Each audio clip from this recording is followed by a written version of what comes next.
नमस्कार, ये आकाशवाणी शिमला है। अब आप नुसरत अंजुम से प्रादेशिक समाचार सुनिए। वस्तु और सेवा कर जीएसटी परिषद ने स्टील, लोहा और एल्यूमीनियम निर्मित दूध के डिब्बों पर एक समान 12% जीएसटी लगाने की सिफारिश की है। वित्त मंत्री निर्मला सीतारामन ने कल नई दिल्ली में 53वीं जीएसटी परिषद की बैठक के बाद मीडिया से बातचीत में घोषणा की कि अखिल भारतीय स्तर पर बायोमेट्रिक प्रमाणीकरण शुरू होने जा रहा है। इससे सरकार को फर्जी चालान के जरिए किए गए फर्जी इनपुट टैक्स क्रेडिट दावों से निपटने में मदद मिलेगी। वित्त मंत्री ने ये भी बताया कि भारतीय रेलवे द्वारा यात्रियों को उपलब्ध कराई जा रही कई सुविधाओं को जीएसटी के दायरे से बाहर कर दिया गया है। शिक्षा मंत्रालय ने राष्ट्रीय परीक्षा एजेंसी एनटीए की परीक्षाओं के पारदर्शी, सुचारू और निष्पक्ष संचालन सुनिश्चित करने के लिए उच्च स्तरीय विशेषज्ञ समिति का गठन किया है।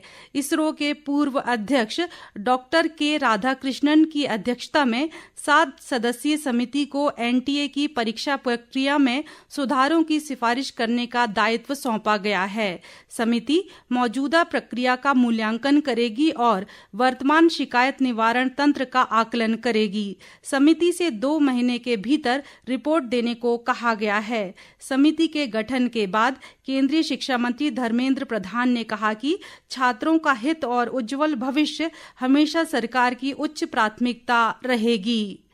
इस बीच शिक्षा मंत्रालय ने राष्ट्रीय पात्रता सह प्रवेश परीक्षा नीट यूजी 2024 में कथित अनियमितताओं का मामला व्यापक जांच के लिए केंद्रीय अन्वेषण ब्यूरो को सौंप दिया है। मंत्रालय ने एक बयान में कहा कि सरकार परीक्षाओं की शुचिता और विद्यार्थियों का हित सुनिश्चित रखने के लिए प्रतिबद्ध है। इधर आज होने वाली नीट पीजी प्रवेश परीक्षा स्थगित कर दी गई है। परीक्षा की नई तिथि जल्द ही घोषित की जाएगी। स्वास्थ्य मंत्रालय ने बताया कि ये निर्णय कुछ प्रतियोगी परीक्षाओं में कथित कदाचार के हाल के आरोपों के बाद लिया गया है।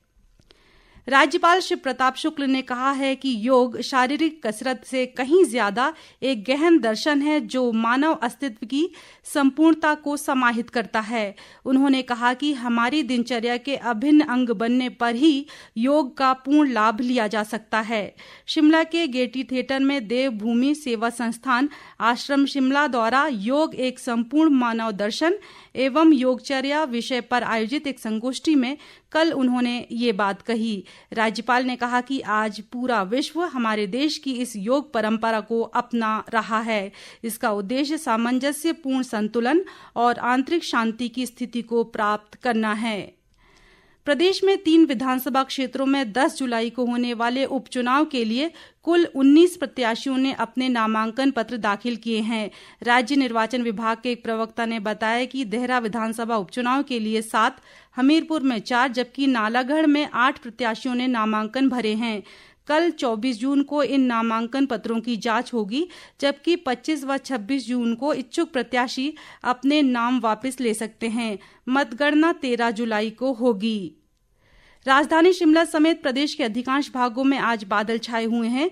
प्रदेश में हो रही प्री मानसून बारिश से मौसम सुहावना बना हुआ है और अधिकतम तापमान में गिरावट दर्ज की जा रही है। हालांकि मैदानी क्षेत्रों में अभी भी लोगों को उमस भरी गर्मी का सामना करना पड़ रहा है।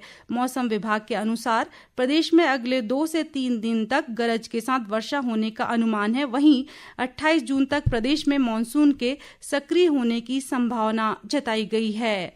और अब सुर्खियां समाचार पत्रों से।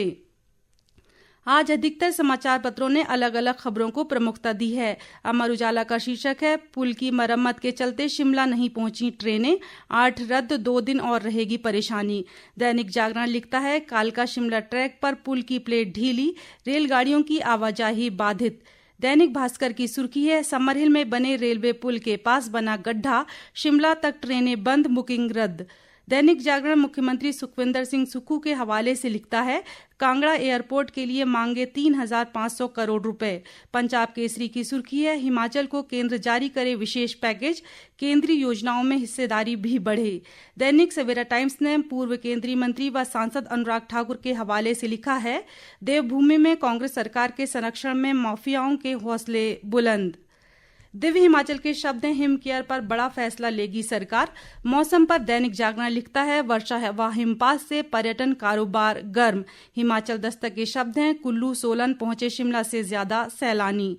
इसी के साथ ये समाचार बुलेटिन समाप्त हुआ। नमस्कार।